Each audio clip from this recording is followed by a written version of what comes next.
Bueno, a los seres humanos, la verdad que nos cuesta mucho aceptar que tenemos algún problema de salud. Yo no sé, pero nos resistimos a aquello, ¿no? Creemos que es algo tan pasajero y no va a pasar de eso, que en las próximas horas o días todo se va a resolver. Hoy vamos a hablar de uno de los grandes problemas que está afectando a la humanidad, la hipoacusia. ¿Qué es la hipoacusia? Son algunos desórdenes que hay en el sistema del oído, en la sensibilidad, en esas características sensoriales tan importantes para el ser humano. Es un trastorno que puede afectar a las personas de manera definitivamente traumática. En algunos casos llega a niveles en que las personas dejan de escuchar, pueden llegar hasta la sordera total, ¿no es cierto? Pero hay personas que o entienden mal algunas cosas que se les dice, no entienden bien una conversación, como que se van aislando, en la escuela no rinden como debe ser, en la universidad, en el trabajo. Son personas que no le están prestando la atención debida a un problema que puede ser bastante serio para ellos. 360 millones de personas en el mundo sufren de hipoacusia. ¿Y sabe qué es lo peor? 32 millones de niños. Los padres no se dan cuenta que cuando algún niño no está rindiendo en la escuela puede ser que sea un problema de hipoacusia. Mucha atención, papás, todos en casa, esta noche a esta hora 23. Este es uno de nuestros temas hoy. Pero claro, no es el único, tenemos varios que vamos a compartir con ustedes esta noche, varios temas importantes. Buenas noches, Paola. ¿Cómo estás, Víctor Hugo? Buenas noches, ¿cómo están todos? Bienvenidos a un programa más de Hora 23. Esta noche también hablaremos del daltonismo, porque existen varias personas que presentan ciertas dificultades al momento de percibir o de diferenciar algunos tonos o colores, lo cual puede afectarles en sus actividades diarias. Por eso es muy importante conocer más acerca de este tema. Así que bienvenidos a todos. Hoy también quiero hablar de Shirley Porcel. ¿Han escuchado hablar de ella? Shirley Porcel es la Miss Chutillos en Potosí. Es la reina de la fiesta de Chutillos que se celebró hace poco. A ella la observaron porque se resistió a sacarse una fotografía con ese espectador, ¿va? Y claro, ella estaba bailando, estaba alistándose para una coreografía. Hizo lo que a mí me parece lo correcto, pero a ella la condenaron. Le dijeron cómo pudo hacer eso, negarse a sacarse una foto con un espectador. La destrozaron por las redes sociales. La gente actuó demasiado mal. Hoy vamos a hablar de Shirley Porcel, que en toda su humildad buscó a ese muchacho que ven ustedes de naranja ahí, llegó hasta su casa para pedirle disculpas por no haber aceptado sacarse una foto con él. ¿Sabes, Shirley? Tú no tienes por qué pedir disculpas. Hiciste lo correcto. Estás ahí para brindar tu espectáculo a la gente, hacer que la gente disfrute de lo que tú haces, del esfuerzo que durante varias semanas has hecho para practicar y regalarle lindas coreografías a la gente. Nadie tiene el derecho de interrumpir a un bailarín solamente para sacarse una foto. Es una falta de respeto con los mismos espectadores. Bueno, hoy vamos a hablar del tema, se va a poner, les aseguro, muy interesante. Pero hay más, en las redes sociales siempre hay más. Piti Garamendi, buenas noches. ¿Cómo estás, Víctor Hugo? Buenas noches. Hoy en redes sociales estaremos mostrando tecnología para las personas que tienen discapacidad auditiva. Y si usted ya quiere hacer sus consultas a los profesionales, ya puede empezar a mandar sus mensajes a la línea de WhatsApp 776-77223. Hipoacusia es uno de los problemas de salud más comunes que afecta a personas de todas las edades. Según la Organización Mundial de la Salud, al menos 360 millones de personas en el mundo conviven con alguna discapacidad auditiva. La pérdida de audición es uno de los problemas de salud crónicos más comunes que afecta a personas de todas las edades. La pérdida de audición afecta aproximadamente a 17 de cada 1000 niños y jóvenes menores de 18 años. La incidencia aumenta con la edad. Aproximadamente 314 de cada 1000 personas mayores de 65 años sufre pérdida de audición. Esta puede ser hereditaria o puede ser resultado de una enfermedad o exposición a largo plazo al ruido.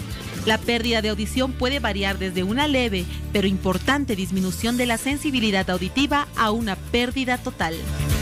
La hipoacusia es la pérdida parcial o total de la capacidad auditiva. Esta pérdida puede ser desde leve o superficial hasta moderada. Esta pérdida puede ser de más de 40 decibeles en adelante. Las personas con hipoacusia habitualmente utilizan el canal auditivo y el lenguaje oral para comunicarse. se benefician del uso de auxiliares auditivos para recuperar hasta un 20 a 30% de la audición. Así que recuerde, si usted tiene dificultad para escuchar conversaciones, siente un ronquido o zumbido en los oídos, dificultad para oír la televisión o la radio a un volumen normal, fatiga, irritación causada por el esfuerzo para oír, mareo o problemas de equilibrio, debe acudir de manera inmediata a un médico especialista, pues estos síntomas son señales de una pérdida auditiva. Bueno, cuán importante es que nosotros cuidemos nuestros oídos.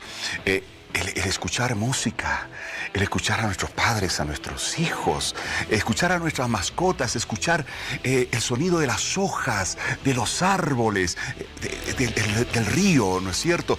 Qué cosa más maravillosa. ¿Se imaginan perder esa posibilidad, esa riqueza maravillosa, ese regalo de Dios por un descuido nuestro? Porque en la mayoría de los casos son descuidos nuestros. Hoy vamos a hablar precisamente de la hipoacusia con nuestros invitados especiales esta noche aquí en Hora 23 y ya paso a presentárselos. De inicio, presento a la persona, al doctor que nos acompaña esta noche aquí en la mesa de Hora 23, al doctor Gustavo del Carpio, otorrino laringólogo. Doctor, bienvenido, qué gusto tenerlo en el programa. Igualmente, muchas gracias por servirlo. Y se vino con su maqueta, se vino con el martillo, con otros huesecillos que tenemos en el oído que se los vamos a mostrar en un ratito nada más, así que muy atentos todos en casita. Bueno, y me voy con Paola Sánchez, porque tenemos otras invitadas en el otro C de este Hora 23 con quienes vamos a tener una charla bastante animada respecto de lo que es la hipoacusia. Paola.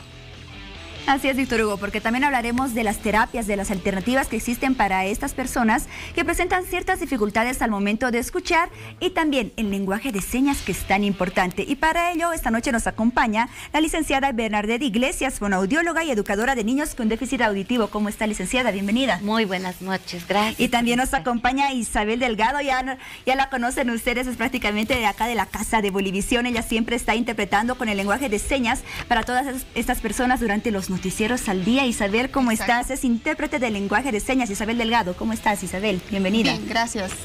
Muy bien, vamos contigo, Víctor Hugo. Bueno, gracias, Paulita. Bueno, un gusto tenerte, Isabelita, acá en Hora 23. Isabel, como bien lo decía Paola, hace lenguaje de señas en nuestro noticiero del mediodía. La pueden ver todos los días ahí. Es una de las redes que desde un primer momento ha respetado las leyes que rigen en el país y el derecho de las personas con problemas auditivos, que pueden a través de noticieros al día enterarse de todas las noticias gracias a Isabel. Bueno, a ver, vamos a partir con el doctor Gustavo del Carpio. Doctor, hipoacusia... no es lo mismo que sordera, ¿no? La sordera es una cosa, la hipoacusia es otra. A ver, cuéntenos un poquito. Bueno, la hipoacusia es la disminución de la capacidad auditiva. En medicina existe un término que se llama cofosis. Cofosis o anacusia es la pérdida total de la audición. Hipoacusias son pérdidas parciales de la audición. Pérdidas parciales de la audición, ¿que se deben a qué, doctor? ¿Cuáles son aquellos factores por los cuales el ser humano pues va perdiendo gradualmente la audición? Existen muchas causas, infinidad de causas. Se dice que el ser humano escucha el mejor tiempo de audición es a los 7 años. A partir de los 7 años, las células del nervio de la audición que están en la cóclea, en el caracol de nuestro oído interno, empiezan a disminuir en su capacidad auditiva. Alguien decía que desde que nacemos, nuestras células auditivas empiezan a ir disminuyendo. Me he permitido traer una maqueta para que la teleaudiencia nos pueda comprender un poco más y dar realmente conciencia de la importancia que tenemos de este don divino que es la audición.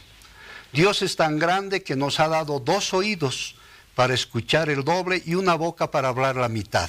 Entonces tenemos que cuidar a nuestros oídos. Entonces, si me permite, tal vez puedo hacer algo con la maqueta. Para introducir precisamente en lo que representa el sistema del oído y sobre él desarrollar toda la entrevista. Doctor, adelante. A ver, una de las cámaras vamos a despejar territorio. Ese es su vasito por ahí. ¿Con cuál cámara? ¿Con esta? Bueno, vamos a ir con esta. Ok, yo voy a poner estas cositas por acá.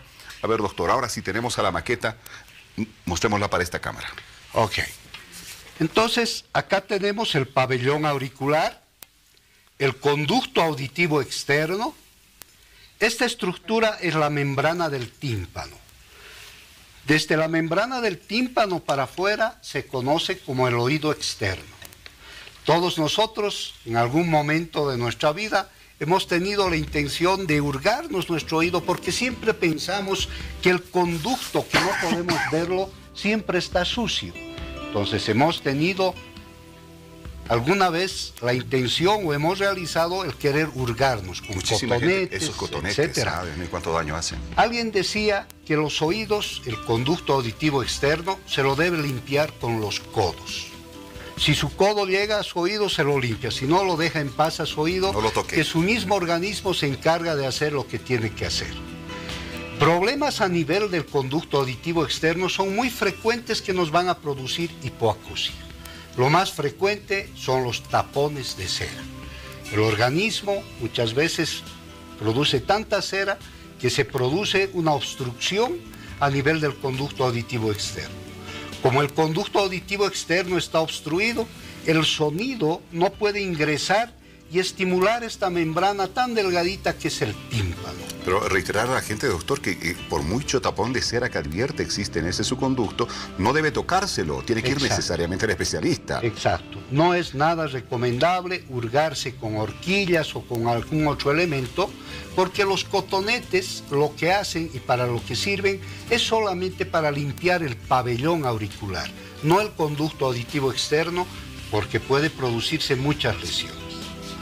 Una vez que el sonido llega a la membrana timpánica, muchas veces por tratar de hacer algo de higiene, se puede perforar con algún elemento la membrana timpánica. Eso es muy frecuente con el uso de cotonetes. Y obviamente la perforación de la membrana timpánica por causa traumática también es otra causa de hipoacusia, de pérdida de audición.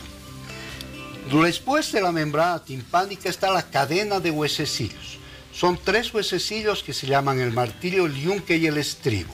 El estribo es el más pequeñito de los huesos de nuestro organismo. Estos 3 están articulados. En algún accidente, un traumatismo, se pueden desarticular y nos va también a producir una pérdida de audición que se llama una hipoacusia de conducción, porque el sonido no puede ser conducido hasta un órgano que se llama la cóclea o el caracol. De la cóclea, el caracol, para adentro ya tenemos problemas a nivel del nervio de la audición. Acá tenemos el caracol, tiene la forma evidentemente de un caracol, se llama la cóclea, y acá están las células nerviosas en un órgano que se llama el órgano de Corti. En este órgano están las células por las cuales pasa y comienza el nervio de la audición que va hasta el cerebro y el sonido lo hacemos sensible. Entonces, fíjense ustedes, hay muchas posibilidades por las cuales nosotros tenemos la posibilidad de tener pérdida de audición, desde los problemas traumáticos, etc. Ni qué decir de las enfermedades como ser, por ejemplo, las otitis medias agudas, muy frecuentes en los niños, debido a que el oído debe funcionar por aire, por este conducto que se llama la trompa de Eustaquio. Todos nosotros alguna vez hemos estado agripados y esta trompa, la trompa de Eustaquio, que lleva aire de la nariz hacia nuestro oído, se obstruye. Cuando hemos estado resfriados, hablamos y nuestra voz retumba en nuestros oídos, como si estuviéramos en una caja de resonancia y nuestra audición baja. Esto porque esta trompa no está trabajando habitualmente. Esta trompa en los niños es muy cortita y es muy horizontal. Entonces cualquier proceso de un cuadro gripal se puede complicar y llegar al oído medio y hacer una otitis media aguda en los niños, obviamente también con pérdida de audición y gran dolor, porque todo esto es hueso. Lo único que es flácida es la membrana timpánica. Esta membrana timpánica, al haber tanta presión dentro del oído, se perfora y el oído empieza a supurar y ese oído queda perforado. y por ende el niño va a tener cuadros de pérdida de audición. Qué buena explicación introductoria, doctor. Muchas gracias. Así que todos ustedes en casa tienen ya conocimiento a cabalidad de cómo funciona, ¿no es cierto?, nuestro oído, todo este sistema sensorial tan importante para el ser humano. Bueno, voy contigo, Paola. Seguimos con nuestras invitadas. Bueno, hay algunas personas que tienen disminución en la capacidad auditiva total y otras también de manera parcial, a lo que llamamos hipoacusia. Para esas personas se les hace complicado aprender a hablar, por ejemplo, desarrollar ese lenguaje de manera normal. Y por ello es que yo le pregunto acá a la licenciada que nos visita esta noche acerca de cómo estas personas comienzan a desarrollar el lenguaje oral, tanto en la hipoacusia como en la sordera total. Bueno, para hablar acerca de lo que es el desarrollo del lenguaje, vamos a tomar 2 etapas que se da la hipoacusia.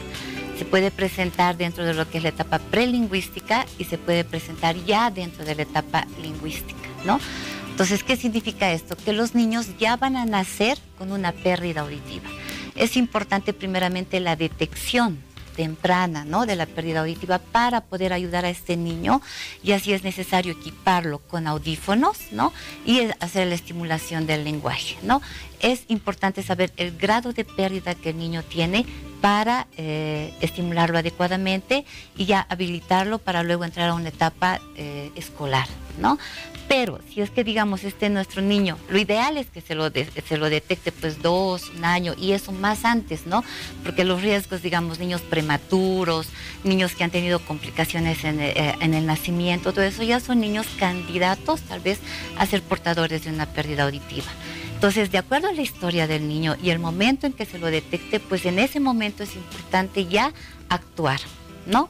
Ahora, si se da después de que el lenguaje se ha adquirido, o sea, este niño habla y por algún motivo ha perdido la audición, entonces hay que rescatar todo lo que él tiene a través de que, primeramente, la lectura labial, ¿no?, el uso de audífonos, y si es recomendable, de acuerdo a la pérdida que tenga, reforzar con lo que es la lengua de señas, ¿no? O sea, en realidad al niño hay que tomarlo de forma integral, ¿ya?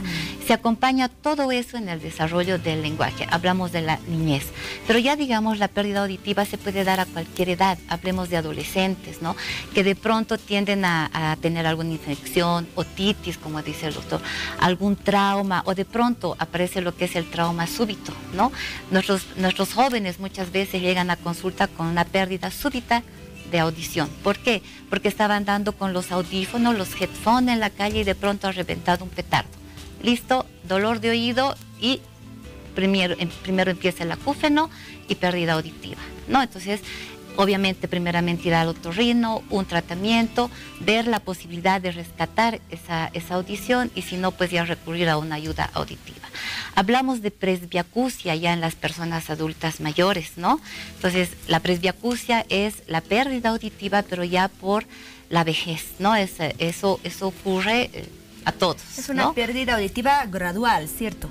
Sí, en cualquier persona, ¿ya? O sea, de pronto, si tenemos una hipoacusia leve y no la hemos ido trabajando, cuidando, no la hemos detectado a tiempo, esta va a ir agravándose.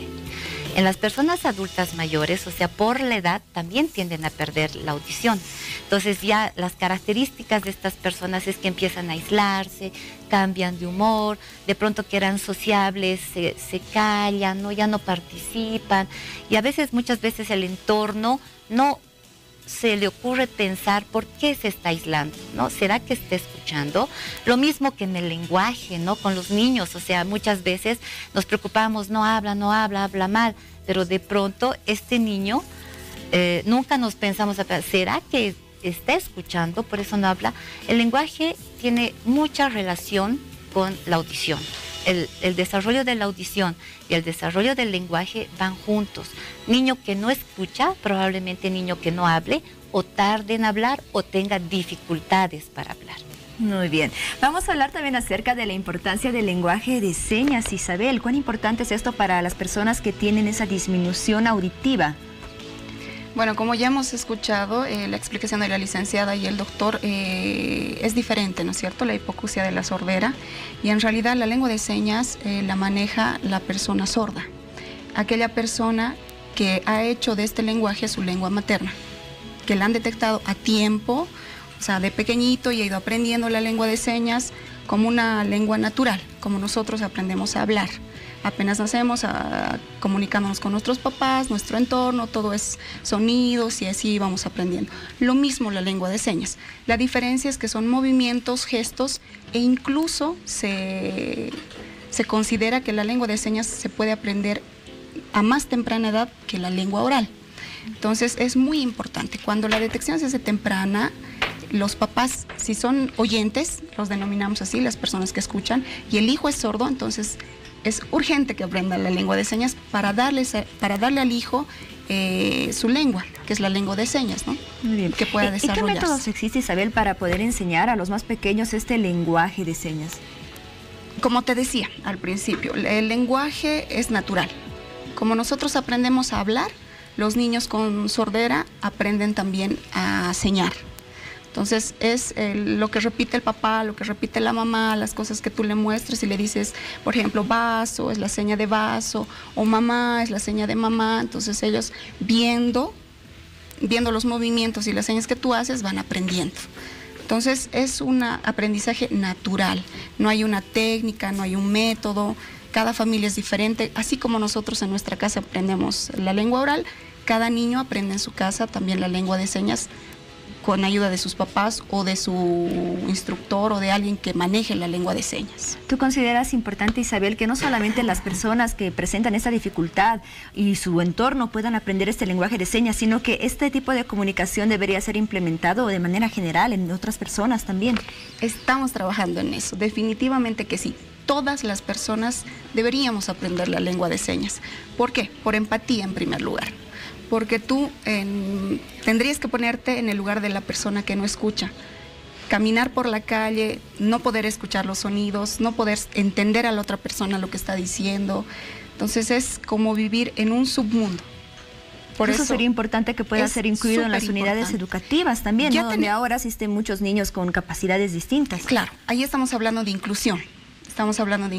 Se está trabajando mucho en eso, incluso hay escuelas que ya tienen aulas con niños sordos en currícula regular y están aprendiendo al mismo nivel. Tenemos bachilleres, universitarios, en la normal sobre todo, muchas personas sordas que están estudiando, saliendo adelante porque tenemos intérpretes que los ayudan a socializar, a entender, a aprender y a comunicarse, que es lo más importante, ¿no?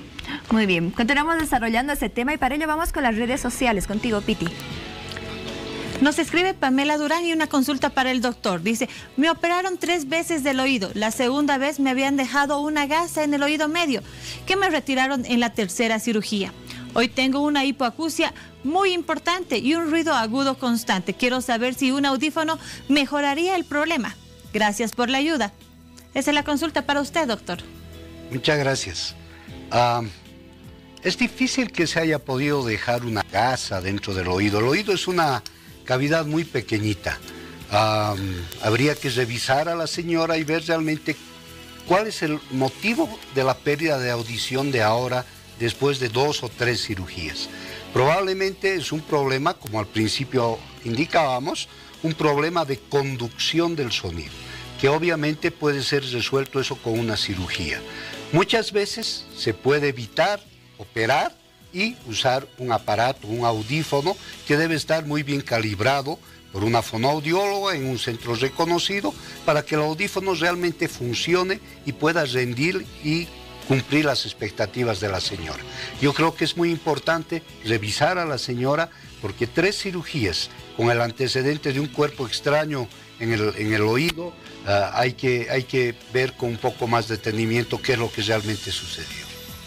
Doctor, ¿hay algunas pistas, ¿no?, que la gente debe tomar en cuenta para advertir que se le está presentando algún problema de hipoacusia? Por ejemplo, anotaba la necesidad en algunas personas de que le repitan frases o palabras. Sí que dijiste, ¿no? Las quejas de familiares y amigos por cuanto escuchamos el volumen muy alto, ¿no? Los equipos de sonido muy altos, pero baja el volumen, que eres sordo, ¿no? Y no le prestamos atención. Nos parece una cosa pasajera. O cuando tenemos dificultades para sostener conversaciones en ambientes donde hay algo de ruido. ruido. Muchas de las personas que nos están viendo pueden identificarse con estas pistas, pero no le han prestado la más pequeña atención. Yo quiero que lleguemos a ellas ahora, porque la pérdida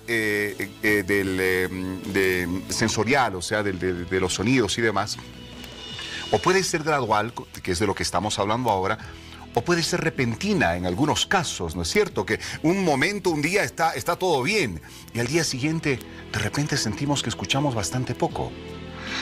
Así es. Existen muchos tipos de evoluciones de las hipoacusias. El más agudo es lo que se conoce con el nombre de sordera súbita. Uno está bien hoy día, se acuesta y al día siguiente nota que su oído está totalmente tapado. Hasta ahora no se conoce el 100% de la causa, pero si existe esa situación, el paciente con esta pérdida de audición súbita, que se llama una parálisis cócleo-vestibular, en la terminología médica, una sordera súbita, debe inmediatamente acudir al otorrino, porque el tratamiento de esta patología se debe hacer lo antes posible. Si se va retrasando, el pronóstico es cada vez peor. Existen muchas causas, como habíamos comentado, de hipoacusias. El primero que en darse cuenta es uno mismo, es el mismo paciente. Pero yo quiero hacer aquí hincapié en algo, si me permites. La Paz debe ser una de las ciudades más poluidas, hablando en sonido. Ahora último hemos tenido 4 semanas de sufrimiento y creo que vamos a seguir teniendo algunas más, pero no le damos tanta importancia a los bocinazos, a los silbatos de nuestros agentes de parada. Nadie respeta nuestra audición. Yo quiero decir a todos los televidentes que el sonido es causa de enfermedad y un bocinazo para tomar más pacientes, más clientes en un minibús, con el perdón de todos nuestros compañeros minibuseros, por favor, no abusemos de la bocina.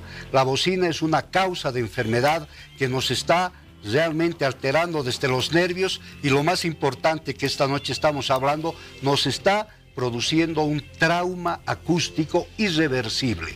Hay gente que trabaja con ruido, imagínense, sobre eso, parlantes en la calle, bocinazos en las calles, dinamitazos y todo lo demás. Por amor a Dios, respetemos nuestros oídos, evitemos tocar bocina. Bueno, y es que hay límites máximos, ¿verdad?, de ruido que pueden soportar nuestros oídos. Y estamos muy por encima de ellos. 50 decibeles, que sería, digamos, lo ideal. Sí. Pero llegamos fácilmente a 120 decibeles en el centro de la ciudad de La Paz cuando hay una marcha de protesta o cosas parecidas, o el despegue de un avión, o en las discotecas. Dios mío, estamos por 110, 120 decibeles. Los chicos están expuestos a eso y no se dan cuenta.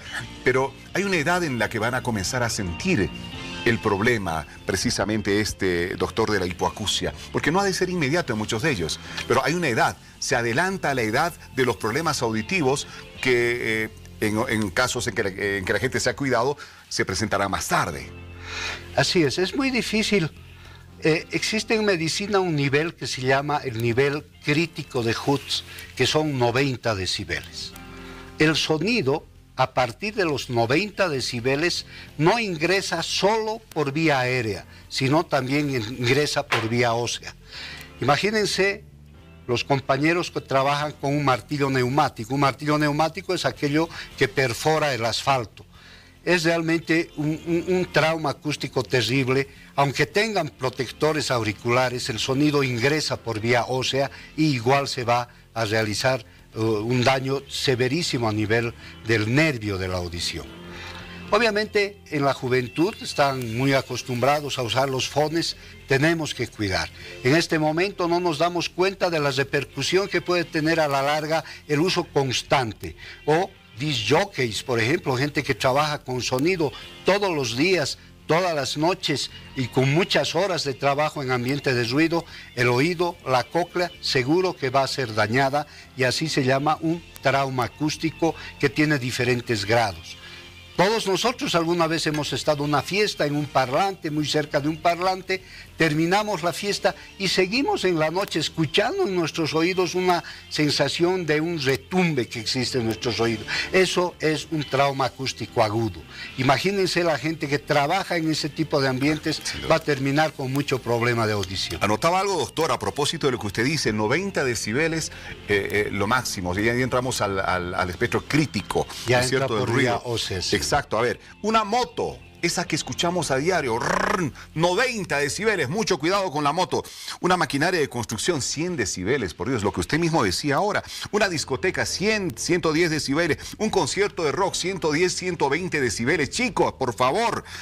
Los taladros, 120 decibeles. Un despegue de avión, 120 decibeles. Disparos cercanos, 140 decibeles. Una explosión como los dinamitazos que nos regalan los manifestantes en el centro de La Paz, 140 decibeles, por Dios. O sea, con toda tanta movilización que tenemos en La Paz, vamos a terminar quedando sordos. A ver, doctor, en el caso de los chicos, yo sé que muchos de ellos nos están viendo en este momento.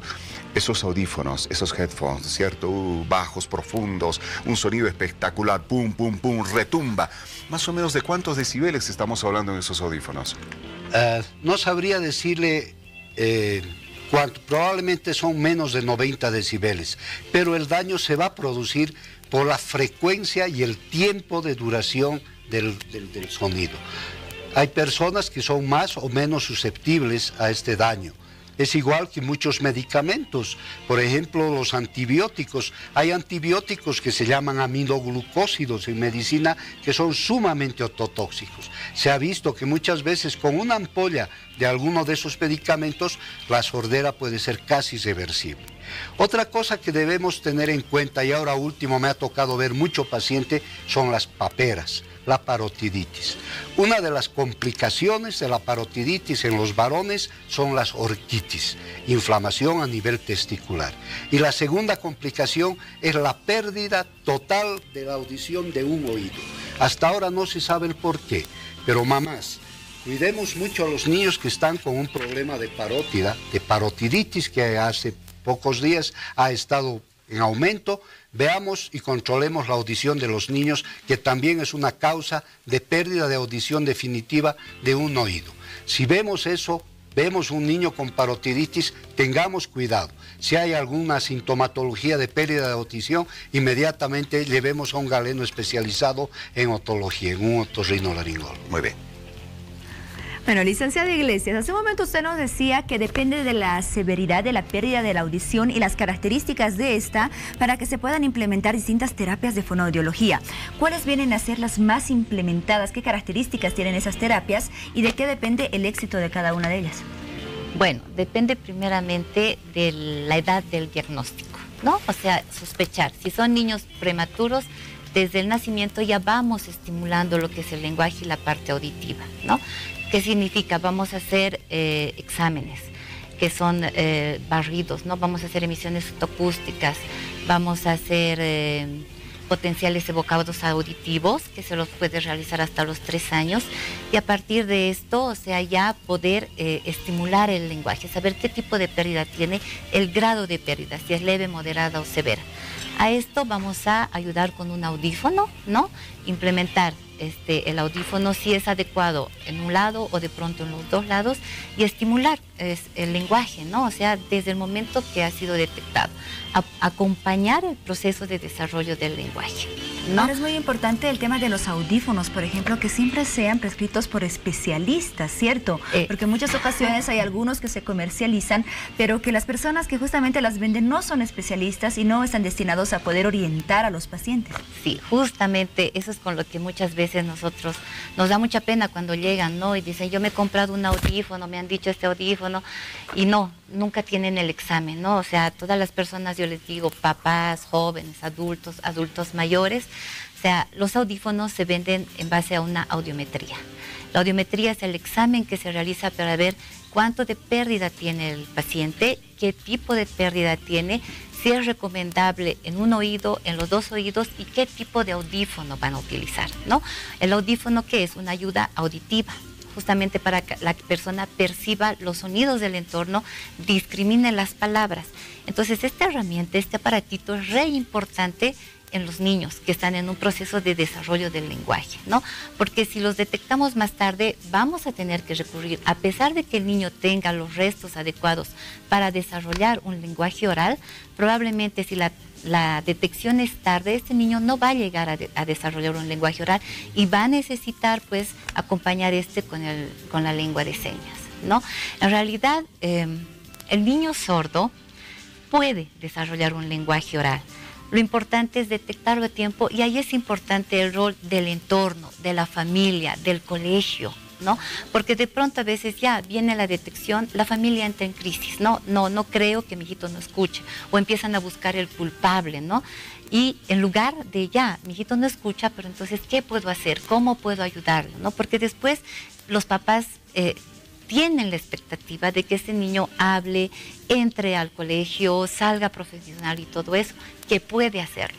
Como educadora, ¿no? Ahora te hablo como educadora, o sea, yo he trabajado con niños que hoy en día ellos ya son profesionales. Ellos hablan, ¿no? Y tienen pérdidas severas, que han sido detectados a los 3 años. Y yo solita no hubiese hecho nada si no hubiese trabajado con la familia y con el entorno educativo también, ¿no? La familia aquí es el brazo derecho de toda educadora, de todo especialista, porque no es solamente colocarles el audífono y listo, el niño escucha y habla, nada, sino tenemos que acompañar en el desarrollo de la audición, ¿no? Y en el desarrollo del lenguaje, enseñarle a ese niño a escuchar. Como hoy en día hablamos incluso de los implantes cocleares, ¿no? Entonces los implantes cocleares están sugeridos para niños o personas adultas personas adultas que tienen una pérdida severa, pero no todos son candidatos. ¿Por qué? Porque justamente escuchar, ellos no lo saben, no saben qué es escuchar. Entonces a un niño que queremos hacerle un implante coclear, tendremos que prepararlo para el implante coclear. Primeramente, trabajarlo con los audífonos, que él se vaya acostumbrando, que va a haber un aparatito en el oídito, en el pabellón, ¿no? Que no se lo saque, y después empezar a trabajar lo que es presencia, ausencia de sonido, para luego entrar a lo que es el reconocimiento de la palabra como tal, ¿no? En un momento más conoceremos acerca de aquellas características y elementos importantes con los cuales deben contar las unidades educativas para facilitar el aprendizaje de aquellos niños que tienen cierta disminución auditiva. A ver, Isabel, las personas que no pueden escuchar bien o que no escuchan nada, ¿tienen ciertos daños psicológicos? ¿Cuánto les afecta a estas personas? Porque se van alejando incluso de su entorno, se van alejando de los amigos, de la sociedad, se sienten aislados porque mucha gente a veces tiene problemas, no quiere repetir, no quiere hablar más fuerte, hasta se molesta, con lo que pasa en muchas ocasiones con los abuelitos, por ejemplo, ¿no? Exacto. Aquí tendríamos que considerar el tema de la aceptación. Cuando una persona es adulta y empieza a tener problemas de hipoacusia, personalmente le afecta, psicológicamente le afecta. ¿Por qué? Porque no quiere aceptar que está perdiendo la audición, que posiblemente la medicina puede ayudarlo, la fonoaudióloga puede ayudarlo, pero no quiere aceptar su condición.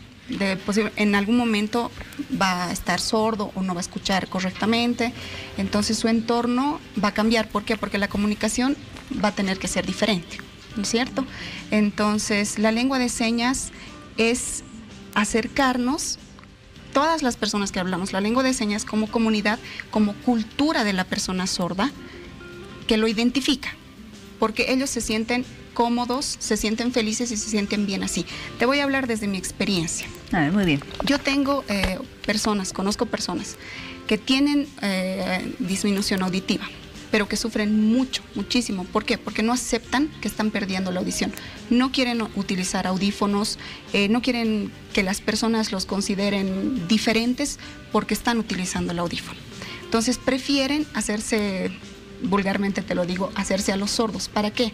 Para acoplarse a esa comunidad y sentirse identificados y aceptados dentro de la comunidad, dentro de la cultura de la persona sorda.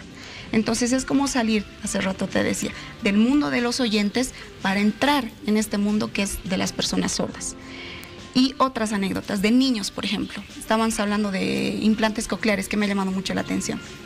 He conocido una historia de una niña que sí tenía su implante coclear, pero los que no aceptaban que la niña era sorda y que era feliz en su silencio eran los padres, los abuelos, el entorno, porque esa persona está feliz, aprende la lengua de señas, es su medio de comunicación y no necesita o no se siente cómodo, no se siente feliz cuando nosotros los papás o los abuelos o el entorno queremos que esa persona sea como nosotros, hable como nosotros, ¿no es cierto? Entonces ahí está el tema de la aceptación, respetar que hay personas sordas que se sienten identificadas, que aman la lengua de señas y que es su cultura. Y lo que quieren es eso, que nosotros los entendamos y aprendamos nosotros, hagamos el esfuerzo de aprender la lengua de señas y poder comunicarnos con ellos.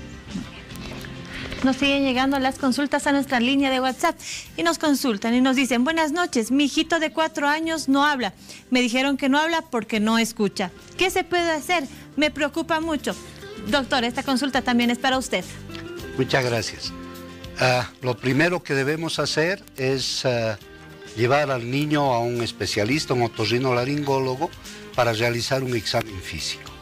Ver realmente qué es lo que está sucediendo clínicamente. Luego de eso, hacer un screening, un tamizaje de la audición y ver la causa de la pérdida de audición. Si es un problema del nervio, si es un problema de conducción, etc.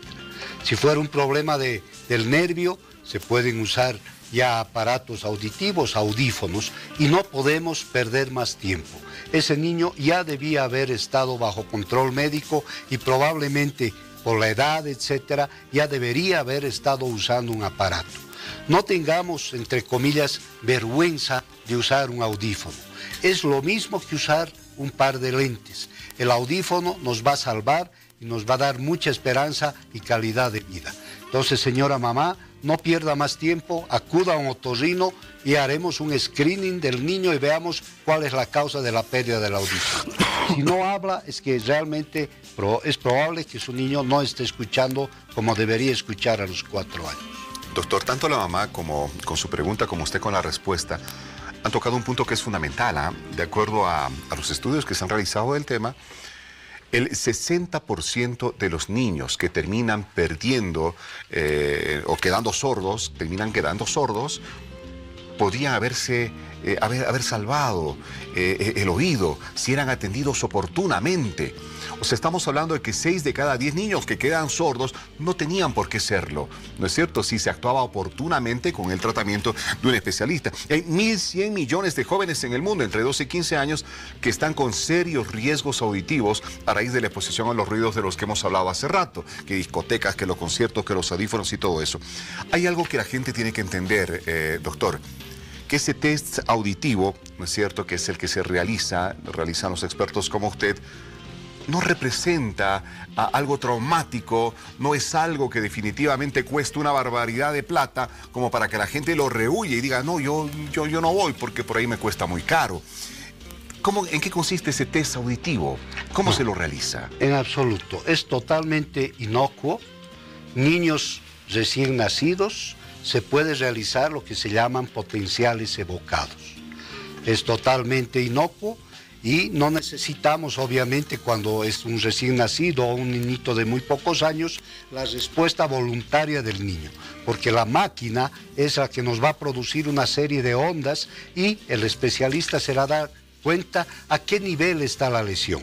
Posteriormente, cuando el niño ya puede responder a las preguntas, se hace lo que se llama una audiometría tonal, que totalmente es inocua. No le va a suceder absolutamente al niño y eso nos va a dar muchas luces para ver realmente cuál es el problema del niñito. ¿Cómo es esa audiometría? Explíquenos un poquito. ¿Qué equipos se utilizan? ¿Cómo se procede? Bueno, estamos acá con nuestra fonoaudióloga, pero me voy a tomar yo la libertad de hablar algo acerca de la audiología. Es un aparato que se llama un audiómetro. Un audiómetro es un aparato que manda tonos puros a unos fones que están colocados en el lado derecho y en el lado izquierdo del paciente. El paciente se encuentra en una cabina sonoamortiguada, es así como se llama, donde, entre comillas, debería haber un silencio absoluto. Y los sonidos van siendo mandados en diferentes frecuencias y en diferentes intensidades. Primero a un oído, después al otro oído, por la vía aérea, por la vía ósea, y el paciente va respondiendo a medida que va escuchando los sonidos, ya sea tocando un timbre o levantando la mano o haciendo alguna señal, y la fonoaudiólogo o la persona que está haciendo el examen va realizando un gráfico que se llama una audiometría. Esa audiometría nos va a dar muchas luces para ver cuál realmente es el problema que está teniendo el oído afectado. María. La tecnología va de la mano con toda esta ciencia, con toda esta evolución, y quiero hablarles acerca de la tecnología para personas con discapacidad auditiva. Esta tecnología permite que las personas con discapacidad auditiva acceder a servicios de turismo, atención al cliente y otras donde generalmente no existe una persona entrenada en el lenguaje de señas. Consiste en una intérprete virtual que convierte la voz humana en el lenguaje de señas. Esta le muestra a la persona con discapacidad auditiva lo que una persona que no conoce el lenguaje de señas quiere decir. La pérdida de audición en niños puede deberse a varios factores. A continuación le mostramos algunas pautas para que usted pueda prevenir esta condición. Para un pediatra, el núcleo familiar y sobre todo los padres son los que generalmente detectan si es que su niño tuviera algún problema de audición. Generalmente los papás pueden detectan este aspecto cuando se dan cuenta que su hijito no reacciona a estímulos sonoros importantes, por ejemplo ruidos, ¿no? Que de pronto al lado del niño se produce un ruido y ven que su niño está tranquilo. Entonces eso un poco a los papás que son observadores les llama la atención y entonces tienen que preocuparse, ¿no? Si su hijo oscila entre los 0 a 3 años de edad, tome atención a estas recomendaciones para evitar futuros problemas. Todos sabemos que todo niño menor de 2 años tiene que hacer su control, ¿no? Cada mes hasta los 2 años y después cada 2 meses. Y una de las secuelas, que un niño que desarrolla meningitis, por ejemplo, puede ser entre otras cosas la sordera. Entonces, por eso es de que es importante realizar todas aquellas acciones preventivas. Escuche bien, si su hijo o uno de ellos habría pasado alguna vez por alguno de estos episodios, según la profesional podrían ser factores de riesgos para que cualquier niño adquiera la tan llamada hipoacusia. Aquellos niños que han nacido con un peso menor a 1.500 gramos, o sea, menor a 1,5 kilos, ¿no? Son muy chiquitos al nacer, o que les han dicho a los papás de que al momento de nacer este niño ha tenido problemas, ha tenido un problema de falta de oxígeno durante el parto. Entonces son aspectos que pueden relacionarse con el desarrollo de sordera posteriormente. El otro aspecto es la historia familiar, ¿no? A veces existen antecedentes de que hay un familiar que tiene, ¿no?, este problema de sordera, entonces también es otro factor de riesgo. Por otro lado, según los últimos reportes del Hospital del Niño, no existirían muchos casos que llegarían a este nosocomio acerca de problemas auditivos. Bueno, aquí en el Hospital del Niño atendemos a niños que vienen ya referidos, ¿no? Generalmente este tipo de niños que están sanitos y que se puede sospechar sordera van a los primeros niveles de atención. Sin embargo, si a cualquier niño le diagnosticaran con este trastorno sensorial, se deberá tomar los debidos recaudos para proporcionar un buen tratamiento. Si se lo detecta tempranamente, precozmente, es precisamente la estimulación sensorial. La importancia de cuidar nuestros oídos, sobre todo de preocuparnos por los más pequeñitos. Apenas haya alguna sospecha de que puede tener algún problema en el oído, al especialista, al experto. A ver, yo le pregunto a Isabel Delgado, nuestra traductora en señas de los noticieros al día de la Revolución. Isabelita, a ver, oriéntanos un poquito en el tema de lenguaje de señas. ¿Cuánto tiempo representa el aprender correctamente el lenguaje de señas? ¿Es diferente los tiempos que le demanda, por ejemplo, a un niño, a un pequeñito, ¿no es cierto? Como tú decías, la mejor edad para poder entender, hacer entender al niño que ese es su idioma madre, ¿no es cierto? El lenguaje de señas cuando nacen sorditos. Es más tiempo el que le lleva a un adolescente y es todavía más el que le lleva a un adulto. ¿Y de cuánto tiempo estamos hablando en promedio para cada una de estas edades? Señas como un idioma más. Entonces ahí va la respuesta. Depende En los niños obviamente es más precoz, más rápido, porque los niños absorben todo de forma natural y todo lo demás. Pero en las personas adolescentes o adultos depende de las ganas, del empeño que uno le ponga, el deseo de querer aprender la lengua de señas, incluso de perder la timidez, porque hacer gestos, incluso ve a otras personas que dicen, eres un payaso, ¿qué estás haciendo, no? Entonces, perder la timidez es muy importante y muchas personas por eso no aprenden la lengua de señas, por vergüenza más que todo. Ahora, si hablamos de tiempos regulares, porque sí hay cursos de lengua de señas del módulo 1 al módulo 4, cada módulo más o menos les lleva 1 mes y medio de aprendizaje.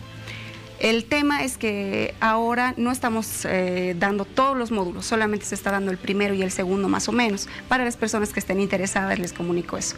Pero son calculando por lo menos unos 9 meses que les llevaría a aprender de manera moderada la lengua de señas, porque en realidad se aprende conviviendo con las personas sordas, como cualquier idioma. El inglés lo mejoramos hablando con personas naturales de América, que hablan el inglés británico, el inglés, y lo mismo el francés con las personas que son naturales del lugar. La lengua de señas se aprende mejor y se desarrolla mejor estando con la comunidad sorda y conviviendo con ellos. Bueno, tenemos 360 millones de personas en el mundo sordas, 32 millones de niños sordos. Qué maravilloso sería, ¿no es cierto?, que en todos los países del mundo se instituyera la necesidad de un aprendizaje de lenguaje de señas en las escuelas, no precisamente de niños con problemas auditivos, sino de las escuelas en su generalidad. ¿De qué manera integramos este sector tan importante de nuestra comunidad? Hasta parece tan romántico, ¿verdad? Tan bonito el lenguaje de señas con todas esas maravillas que se pueden decir solamente moviendo las manos y gesticulando un poquito, Isabel. Exacto, es un arte realmente. La lengua de señas es hermoso y las personas que trabajamos con esto, yo creo que hemos empezado haciéndolo por amor.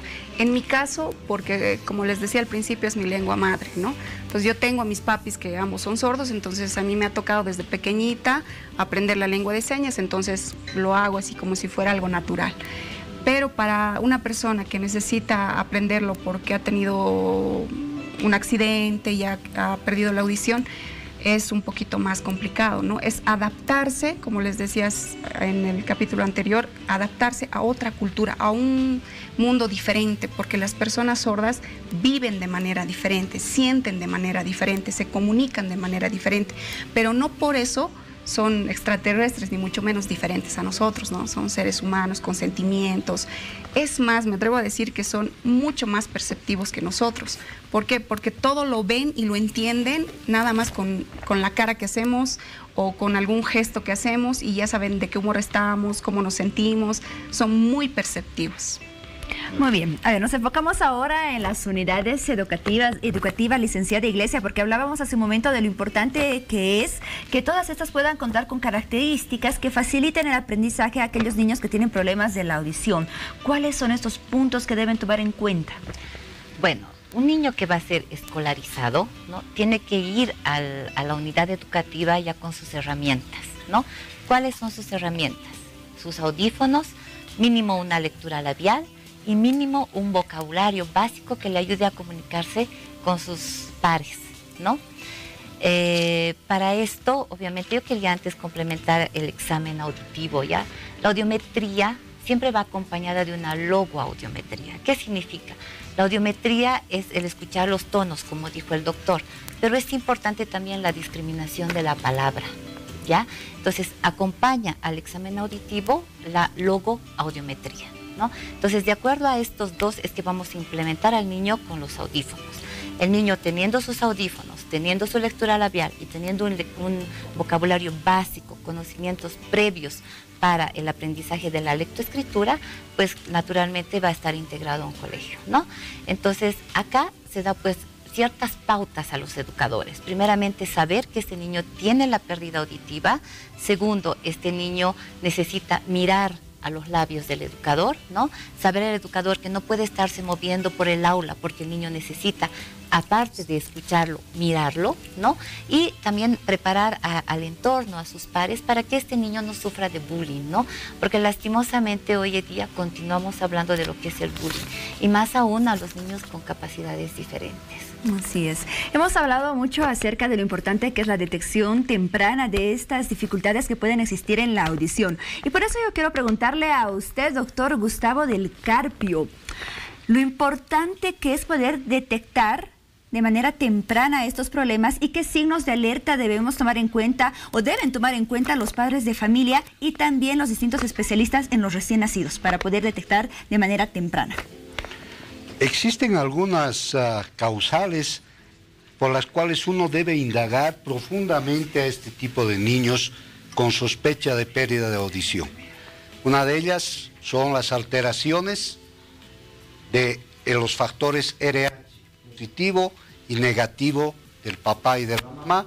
El producto del niño puede tener un problema de audición. Esos niños se deben realizar tamizajes auditivos lo antes posible.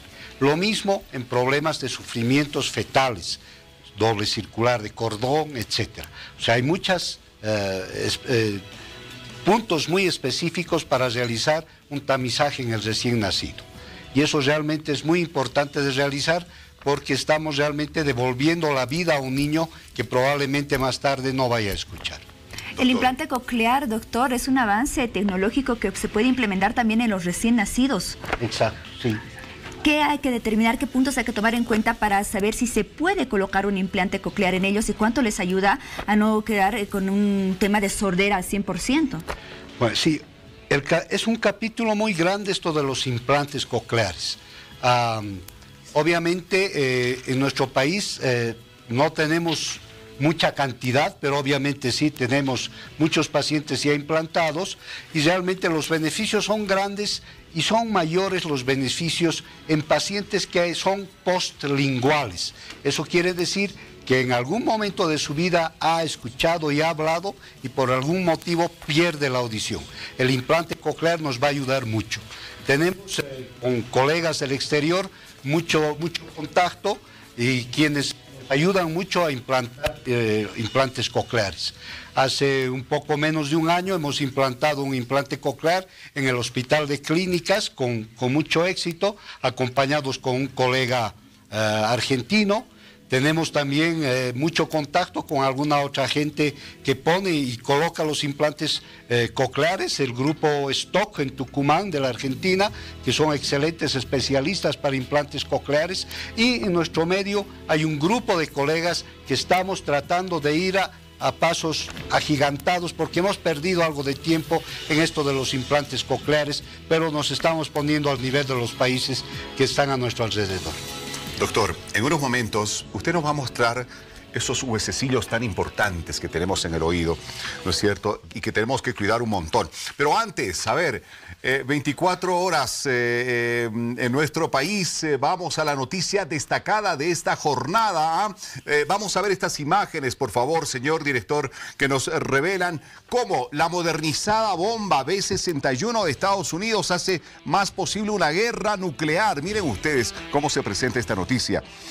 Los test previos a la incorporación de una versión guiada y más precisa de esta arma de la Guerra Fría terminarán en el 2020, según la información oficial difundida por una agencia gubernamental estadounidense.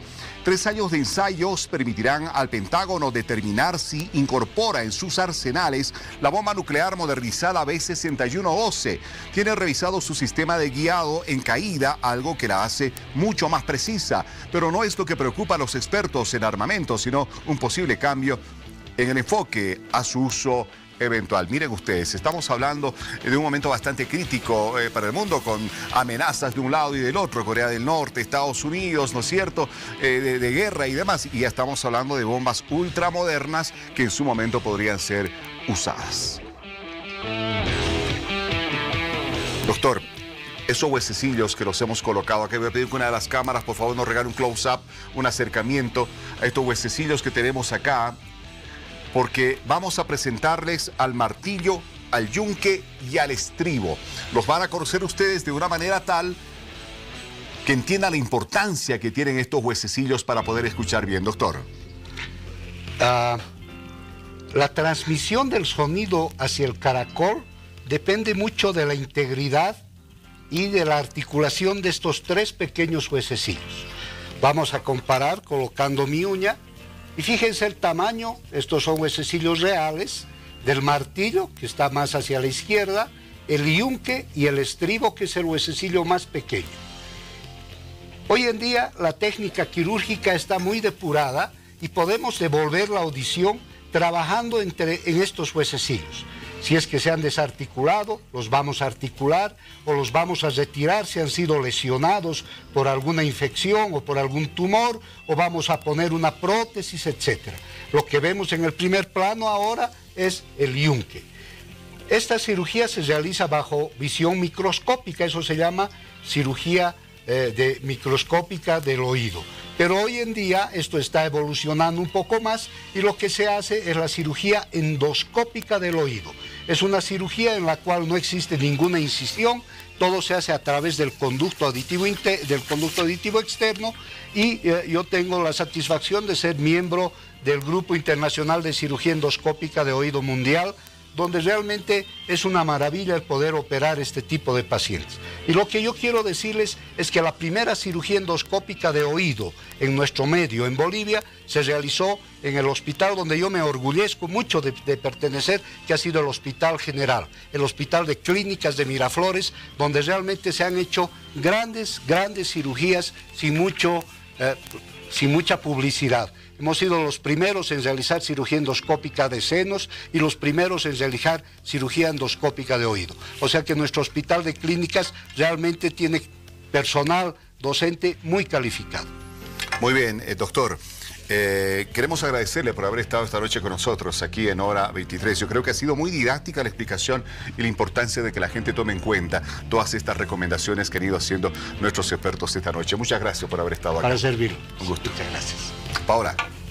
Muy bien, agradecer de la misma manera a nuestras invitadas que nos acompañaron esta noche, la licenciada Iglesias, que nos ha orientado mucho respecto a la fonoaudiología. Licenciada, muchísimas gracias. No, gracias a ustedes y gracias por tomar en cuenta estos temas, ¿no? Que es importante para la población, más que todo hablando de los niños, para nuestros jóvenes, para nuestros adultos y nuestros adultos mayores, la audición. Igualmente, muchas gracias a ti, Isabel Delgado. Gracias por brindar esa comunicación a todas aquellas personas que tienen dificultades para escuchar.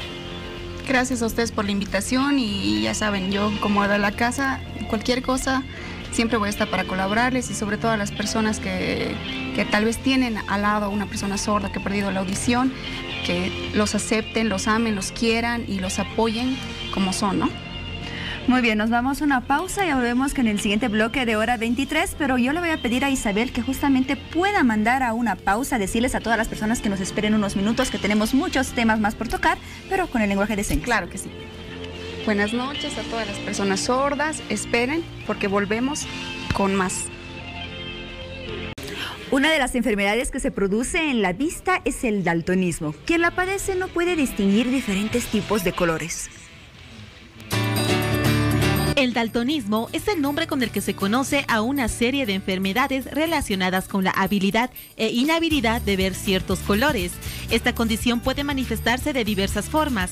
Por ejemplo, algunos daltónicos no pueden distinguir tonos rojos, mientras que otros tienen el mismo problema con los matices verde o púrpura. La forma más inusual de esta enfermedad es conocida como daltonismo monocromático, y las personas con esta condición ven en blanco y negro. Para poder identificar el daltonismo, los oftalmólogos modernos utilizan una serie de láminas, un examen de visión que consiste en una serie de imágenes multicolores, con números y letras escritas en ella. El paciente debe decir los símbolos que se encuentran en la imagen. Por ejemplo, en esta lámina, usted tendría que observar el número 9. En caso de que no sea así, verá el número 5, lo que significa que podría ser daltónico. ¿Qué número observa en este cuadro? Así es, el número 42.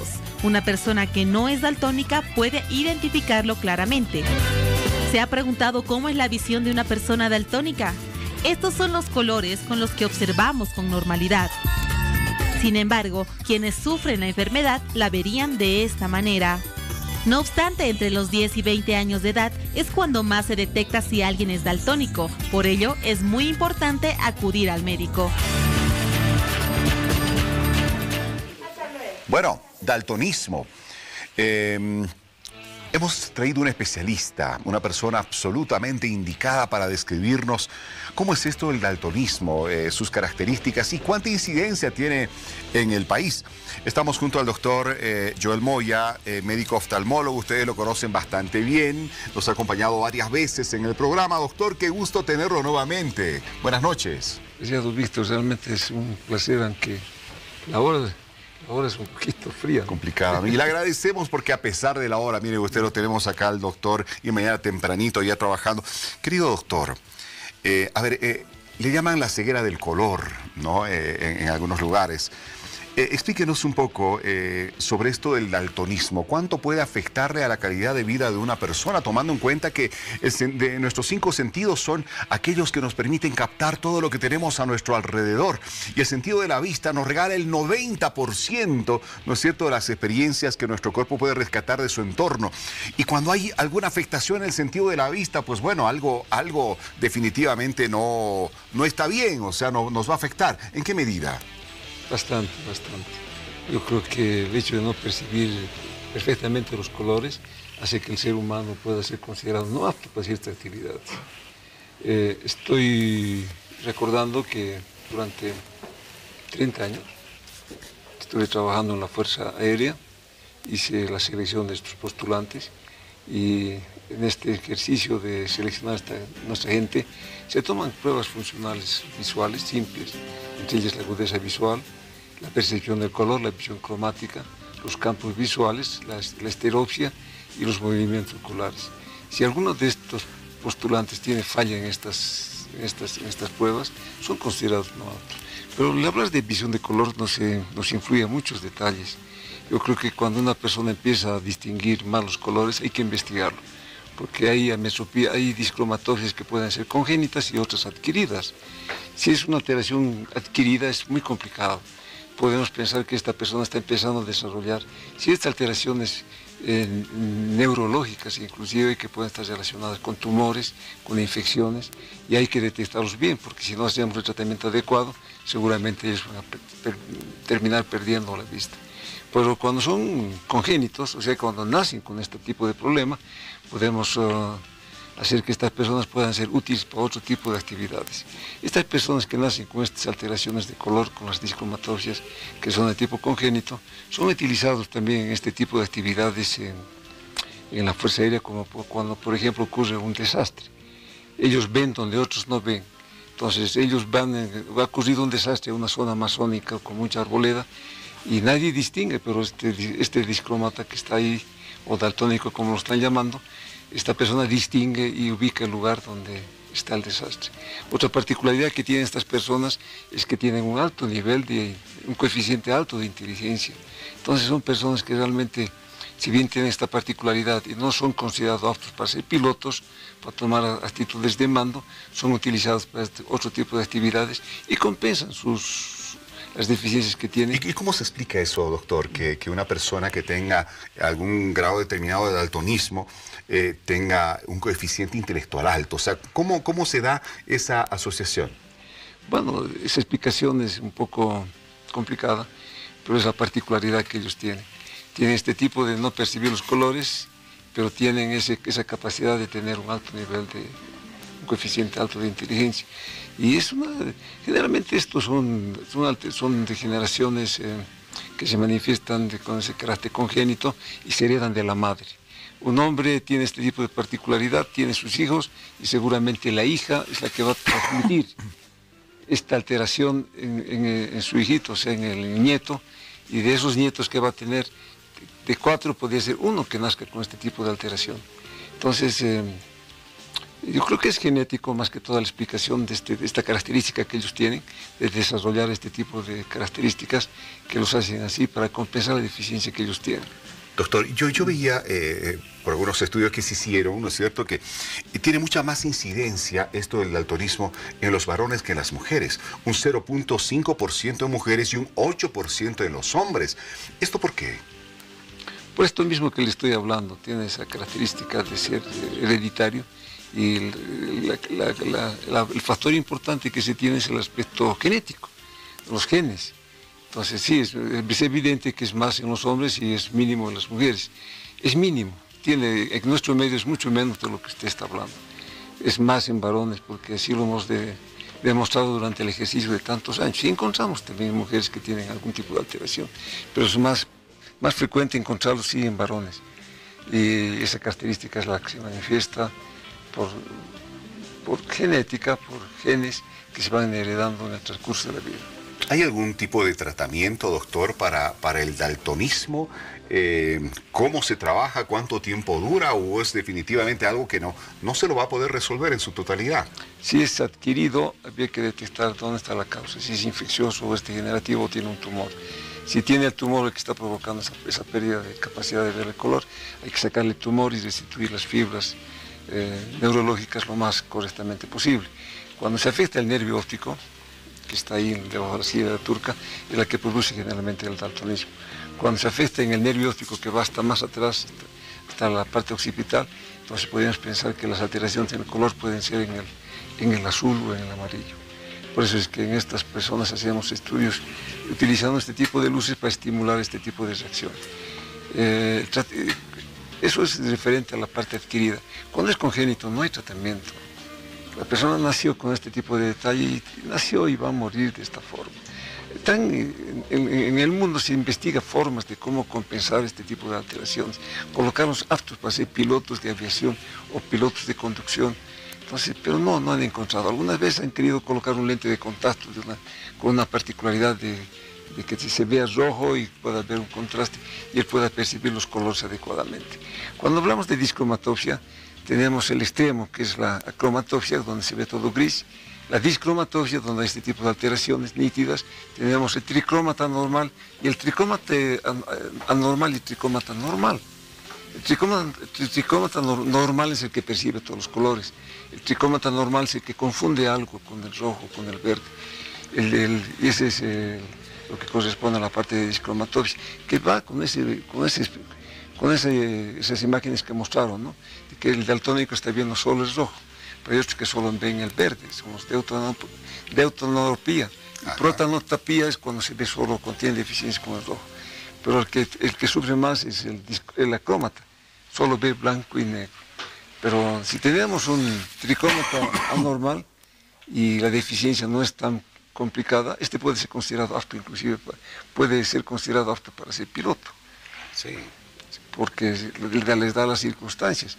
Yo creo que les favorece ese hecho de que también tienen esa carga interna de que tienen coeficiente de inteligencia. Claro, sin duda, les oye bastante. Doctor, vamos a invitar a la gente que nos está viendo en este momento a compartir con nosotros estas imágenes que han sido registradas por nuestras cámaras de una vista normal, como un ciudadano normal ve la calle, a los seres humanos, la ropa, los colores, con una cámara absolutamente normal, ¿no es cierto? Los colores tal y cual, bueno, es de noche, obviamente, lo que se puede rescatar de los colores se ve ahí. Esta es una cámara completamente normal, las luces, ¿no es cierto? Los azules donde están, los rojos donde están, los verdes donde están. Esto lo ve una persona normal, un ciudadano normal, una persona que no tiene ningún tipo de grados de daltonismo, ¿no es cierto? Ni el dicromatismo, ni el monocromatismo, absolutamente nada de eso. Una vista normal. A ver, doctor, ahora vamos a irnos a la otra vista. A ver, vamos a las otras imágenes. ¿Cómo ve una persona con un alto nivel de daltonismo? En este caso, los rojos, predominan los rojos, doctor. Sí, es evidente, ¿no? Es un protanope que está realmente, todo lo está viendo rojo. Pues. Tiene alteración, no, es un... Sí, es precisamente ese tipo de pacientes los que perciben más, confunden el verde con el rojo, ¿no? Y hay otros que tienen que cuidarse más con los semáforos. Pero hay otros que no ven el verde. Entonces ese es el problema más que se tiene para este tipo de personas. Cuando no se ve el verde, ahí sí está toda la confusión. Entonces tienen que irse acostumbrando a ver dónde está el rojo, la luz arriba, en medio y abajo.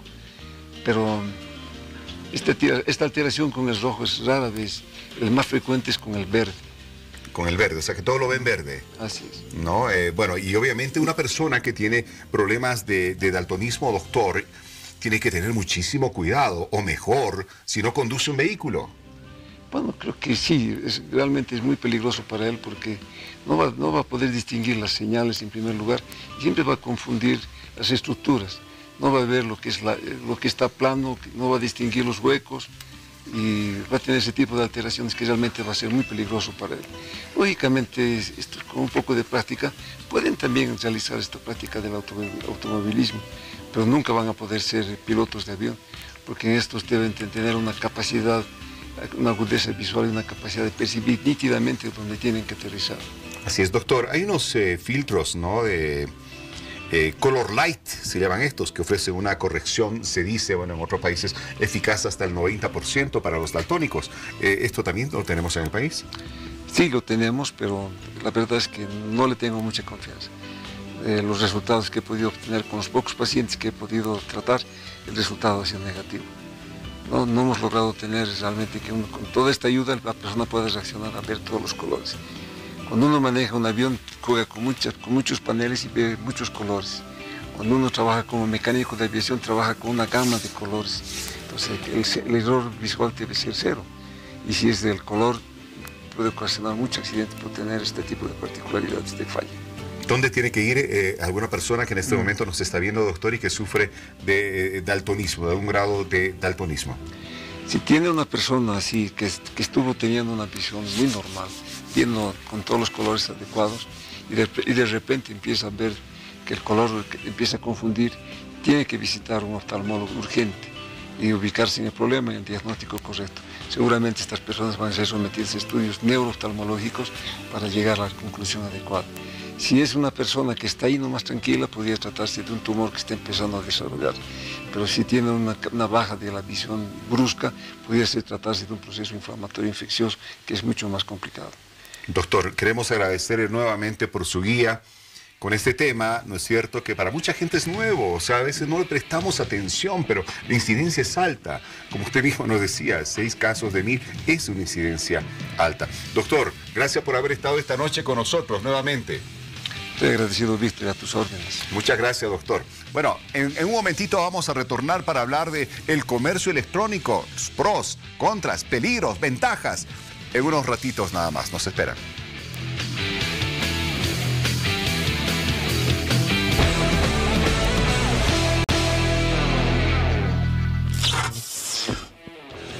Están en el país representantes de países del Mercosur para tocar un tema que es importantísimo hoy en día, en que los celulares, las tablets, ¿no es cierto?, nos hacen unos consumidores cada vez más efervescentes a todos los ciudadanos.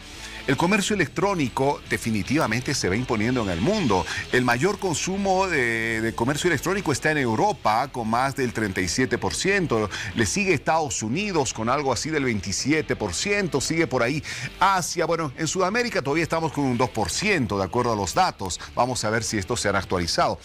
Pero es un consumo emergente, ¿no? Definitivamente el comercio electrónico se va imponiendo en el mundo, está creciendo de manera importantísima, y por eso es que esta reunión del Mercosur en Bolivia trata de encontrar unos patrones comunes para defender a los consumidores del comercio electrónico, porque uno no sabe hasta dónde están las ventajas y dónde están las desventajas o los riesgos, los peligros. Para hablar de este tema hemos invitado esta noche a un invitado especial que está con nosotros ya aquí en el set de Hora 23, Luis Rejas, miembro del colectivo ciudadano Más y Mejor Internet para Bolivia, que ya tiene más de 32.000 miembros en el país. Además es encargado de comercio electrónico para Bolivia, precisamente de este colectivo ciudadano. Luis, qué gusto tenerte en Hora 23. Buenas noches. Buenas noches. Gracias por la invitación. No, por favor. A ver, Luis, ¿a qué nos referimos con comercio electrónico? Bueno, comercio electrónico, según una definición de los estudios de la OCDE, la Organización para la Cooperación y Desarrollo Económicos, lo describe como el proceso de compra, venta o intercambio de bienes y servicios e información a través de las redes de comunicación. Es decir, la actividad económica que hacemos normalmente, pero utilizando las redes de telecomunicación, ¿no? Claro, en vez de ir al supermercado, en vez de estar en los shoppings, en vez de ir a lo Justus, qué sé yo, a la Tablada, o a la Ramada, Barrio Lindo en Santa Cruz, o la cancha en Cochabamba, pues agarrar el celular o agarrar una tablet y desde aquí hacer compras, ¿no es cierto? Exacto. Yo creo que mucha gente que nos está viendo hace compras a través del internet, del comercio electrónico. Tiene sus ventajas, ¿no? La comodidad, uno puede comprar desde casa, qué sé yo, no tiene que moverse, puede llevar a la oficina las cosas, pero también tiene sus desventajas. Vamos primero por las ventajas. ¿Cuáles son las ventajas? Bueno, pues las ventajas creo que son evidentes, ¿no? En el momento que tú, desde tu cama, dando unos cuantos botones, puedes conseguir hacer cosas que antes tenías que hacer con desplazamientos largos y demás, pues para las personas es evidente, ¿no? La comodidad. En algunos casos, en casos de personas con discapacidad, se convierte ya no en un tema de comodidad, ¿no? Es una cosa que les facilita la vida. Es su mejor herramienta. Exactamente. Luego también democratiza las posibilidades de emprender, ¿no? Porque es que es una plataforma que bien llevada te puede llevar a tener presencia en el mundo entero como si fuese una multinacional. Y sin gastar mucho dinero, sin invertir el dinero que representaría montar una oficina, montar una fábrica, una industria, qué sé yo. Exactamente. Luego, a ver, ¿qué otras ventajas hay? Pues a nivel... sí, bueno, es una cosa un poco controversial. Hay quien podría decirme que no es así, ¿no? Habría que ver números.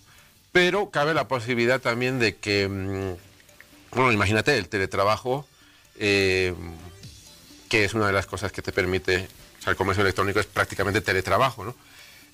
Pues evita desplazamientos, eso quiere decir menos gente en la calle, menos coches contaminando. Para las empresas, por ejemplo, también les permitiría incluso que sus empleados puedan trabajar desde casa. Claro, un valor añadido además. Y lo otro, el costo, ¿no? Si uno tiene la fortuna de encontrar, evidentemente, un proveedor que sea un importador directo, le va a costar mucho menos que ir a comprar estos productos de los intermediarios. Exacto. Te cuento una cosa que yo viví en España. Hubo un momento en el que los productores de naranjas, por ejemplo, sufrieron una crisis por los precios, ¿no? Y bueno, el precio había subido, se había encarecido muchísimo al consumidor al final por las etapas por las que tenía que pasar los intermediarios, ¿no? Transporte, las ganancias de los supermercados, del distribuidor, en fin. Entonces, con esta crisis no resultaba muy rentable el tema de venderlas, ¿no? ¿Qué es lo que hicieron?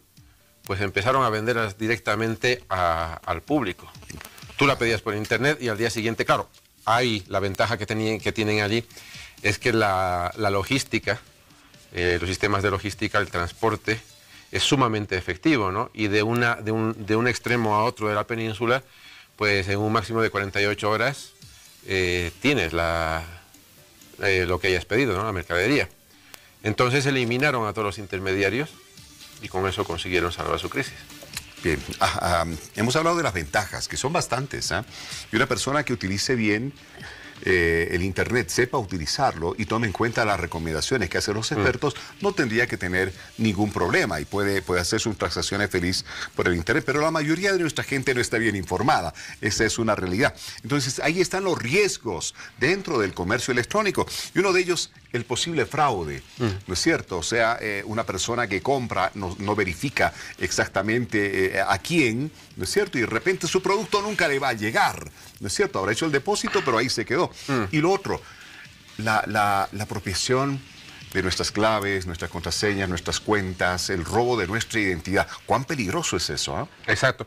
Bueno, en realidad hay que pensar que hay una serie de riesgos que no son muy diferentes a como cuando vas a ir a los Justus, por ejemplo, o a algún sitio a comprar, ¿no? Desde el momento que sales de tu casa ya tienes unos riesgos. Tienes el riesgo de que lleves el dinero al contado y al doblar la esquina te atraque, por ejemplo, ¿no? Es el equivalente, pero en digital. Hay que tener una serie de tener los mismos cuidados que tienes en la vida física, ¿no? No puedes confiar al primero la primera página web que te aparezca, tienes que hacer una serie de comprobaciones, ¿no? ¿Cómo se hacen esas comprobaciones? ¿Qué tenemos que ver para estar 100% seguros de que esa página a la que vamos a entrar y vamos a comprar algo, pues sea correcta? Sí, bueno, hay una serie de... Aquí lastimosamente no tenemos legislación que proteja a los usuarios y consumidores de de comercio electrónico o algo específico para el tema. Pero es paradójico, ¿no?, que tengamos más protección cuando hacemos una compra del exterior, porque nos cubre la legislación del otro país que aquí, ¿no? Aquí comprar aquí electrónicamente es más, puede ser más riesgoso. Pero, a ver, vamos a ver. Si entras en una página, lo primero que tienes que hacer es ver que, el protocolo, hay unos... Tú cuando pones www.pepito.com, por ejemplo, una tienda, te habrás fijado que antes de ese nombre, cuando se carga la página, ves unas letritas, HTTP, ¿no? Así es. 2 puntos. Bueno, tienes que asegurarte que es HTTPS, no HTTP. Ese es de seguridad. Eso quiere decir que tu información está desde el principio. HTTPS. Exactamente. Siempre verificar que la S esté presente ahí. Exacto. Sí. Bien. Y sale un candadito cerrado también, ¿no? Con eso compruebas que ya para empezar tu información está circulando por la red de manera cifrada. De otra manera es como mandar una carta en un sobre abierto. Claro. ¿No? Si el cartero lo abre, pues puede leer. De esta manera, si tú tienes que, sobre todo a la hora de pasar claves, ¿no? O sea, si es nada más que si solamente estás viendo un catálogo, no es probablemente mucho problema. Pero si vas a pasar tu número de tarjeta de crédito, por ejemplo, ni loco se te ocurre hacer eso, ¿no? Porque hay empresas que te mandan unos correos, ¿no? Llene el siguiente formulario y usted se va a beneficiar con un descuento del 70%, ¿no es cierto? Una gran ventaja. Usted ha sido elegido. Mire qué suerte que tiene. Exacto. Y claro, llene el formulario y bueno, uno tentado, vaya, mi amor, mira, casi la lotería. Esto es importantísimo. Llenan todo cuando de repente no es que se habían ganado nada. Perdieron todo lo que tenían en el banco. Exacto. Eso se llama, le llaman en inglés phishing. Exactamente, sí. Es más o menos parecido. Se escribe distinto, pero quiere decir pescar, ¿no? Pescas un incauto. Así es. Luego lo otro, la suplantación de identidad, ¿no? Tanto en correos electrónicos como páginas web. Es decir, no existe la certeza absoluta de que la persona que realiza la transacción es realmente quien dice ser, tanto por parte del vendedor como del comprador. Actualmente existe multitud de métodos para comprobar la seguridad de un comercio electrónico. Exactamente. Bueno, una ya habíamos dicho, para empezar eso, ¿no? Que así sea es, el HTTPS y el candadito. Exacto. Para tú poder tener una página que esté así encriptada, tienes que tener un certificado, ¿no? Y hay certificados más fuertes uno que otro. Claro, para el comercio le va a ser más caro según el certificado. Que, bueno, certifica que estás entrando, que esa página es segura, que está cifrada, ¿no? Luego, otra cosa que puede hacer, vamos a tomar, por ejemplo, hay legislaciones, como decía, vuelvo otra vez a la legislación, la importancia de las legislaciones, ¿no? En otros sitios, pues, están obligados a que en la página haya unos mínimos de información, ¿no? Como, por ejemplo, la identificación del vendedor, y no me refiero al que te está atendiendo, me estoy refiriendo al comerciante, ¿no? Si es una sociedad, por ejemplo, pues su número de NIE, su dirección, número de teléfono, o sea, unas referencias físicas por si tienes que hacer una reclamación, que sepas dónde recurrir, ¿no? E incluso que puedas llamar por teléfono y comprobar que existe la empresa. O bueno, medianamente es una prueba, ¿no? Porque no solamente el teléfono te sirve, ahora te compras un celular pero un teléfono fijo, por ejemplo, sí podría ser una forma de ya una referencia, ¿no? Para darte más confianza. Luego, por ejemplo, a ver, para seguridad, es que me he hecho unas notas sobre el mínimo que debería tener la legislación, ¿no? Perfecto. Otras cosas es desconfiar, ¿no? Si te piden datos a la hora de hacer la compra, si te piden datos como por ejemplo tu fecha de nacimiento, unos datos que a ti te suenen sospechosos, claro, cierra automáticamente. Porque hay gente experta, ¿no?, que analiza hasta en el cómo respondes. la contraseña que tú puedes estar usando. O sea, con los datos que nosotros... Porque yo estoy absolutamente seguro que mucha de la gente que nos está viendo tienen su contraseña o el nombre de uno de sus hijos, o una fecha de nacimiento, o una mezcla del apellido con los nombres, algunos numeritos. Y claro, la gente que está robándole esta información, algunos datos personales, ya está descifrando cuál puede ser su contraseña. Eso se llama ingeniería social, ¿no? Es la forma de hacking más... a la que más se recurre ahora, ¿no? Porque ya con los sistemas de cifrado ya es mucho más difícil realmente conseguir desencriptar estas claves y tal. Entonces, a lo que se recurre es simplemente... Suena bonito, ingeniería social, ¿no? Pero en realidad es el engaño. Eso quiere decir, ¿no? Y bueno, lastimosamente la mayoría de la gente no colabora en su propia protección, porque como tú dices, los humanos tendemos a utilizar pues el nombre de mi gatito, mi matrícula de mi coche, mi carnet de identidad, cosas así, ¿no? Exactamente. Y además, es más, encima tenemos el problema de que como no tenemos una memoria prodigiosa, pues tendemos a usar la misma clave en casi todo. Somos muy predecibles. Exactamente. No, definitivamente, somos muy predecibles. La mejor recomendación entonces para ustedes que nos están viendo en este momento en Hora 23. Desconfíen. Duden, que es uno de los lemas, uno de los principios del periodista, dudar, desconfiar, hasta comprobar que eso realmente es una verdad. Lo mismo, sean un poquito periodistas, desconfíen, duden, hasta tener certeza al 100% de que la persona o página o que se dio cuenta con la que van a hacer una transacción sea realmente correcta. Bueno, muchas gracias a Luis Rejas, miembro del colectivo ciudadano Más y Mejor Internet para Bolivia. Luis, ya estaremos en otro momento hablando de estos temas, ¿sí? Claro, si me permites 5 segunditos. Avanti, vamos. Mira, tenemos un compañero en Santa Cruz que ha iniciado una petición para que podamos tener PayPal en Bolivia. Ahora mismo solamente podemos ser compradores, consumidores. Exacto. Y lo que queremos es poder vender también. Es una plataforma que por la que cualquier boliviano podría vender al exterior, ¿no? Podría recibir pagos, eso significa ingreso de divisas para nuestro país. Claro. Entonces consideramos vital que esta plataforma ya de una vez quede funcional en las dos direcciones, para comprar y para vender. Claro. Y en la plataforma change.com ha hecho esta petición que se llama Campaña PayPal sin límites para Bolivia. Bien. Y ya de momento tenemos como 8.500 firmas. Les invito a los televidentes a que entren a la página y que firmen la petición. ¿Quiénes tienen que autorizar la vigencia de esta página? Este es un servicio. PayPal mismo. PayPal por una carta que nos han dicho, parece que hay problemas de legislación y es lo que nos han dicho, ¿no? De la legislación boliviana, que por eso ellos no pueden hacer esto. ¿En Bolivia no hay alguna institución que de alguna manera tengan que dar un visto bueno a esto? ¿O directamente desde afuera? Es que tiene que ser PayPal que lo quiera hacer. Ajá. Y por otro lado, pues que los obstáculos legales que hayan, tú sabes que, bueno, nosotros mismos decimos, ¿no?, que somos el país pega. Así es. Bueno, a ver, suerte. Ojalá y le vaya bien a tu colega. Muchas gracias, Luis. A ti. Un gusto tenerte acá.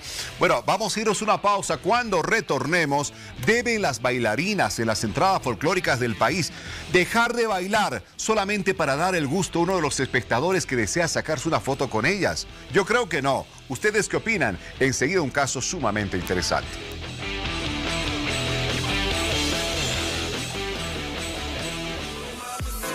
Mega Fashion Manía. Por cambio de temporada, pagas 2 y te llevas 3 todo el mes de agosto. No te pierdas esta oportunidad. Estamos ubicados en el Shopping Norte, tercer nivel, zona central.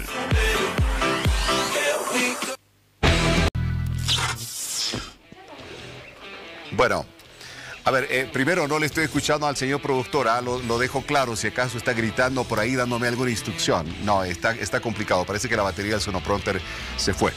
A ver, quiero presentarles a nuestra invitada esta noche aquí en el programa. es Carla Díaz Berríos. Carla Díaz es una danzarina, creadora de la Fraternidad Señorial Illimani el año 2016.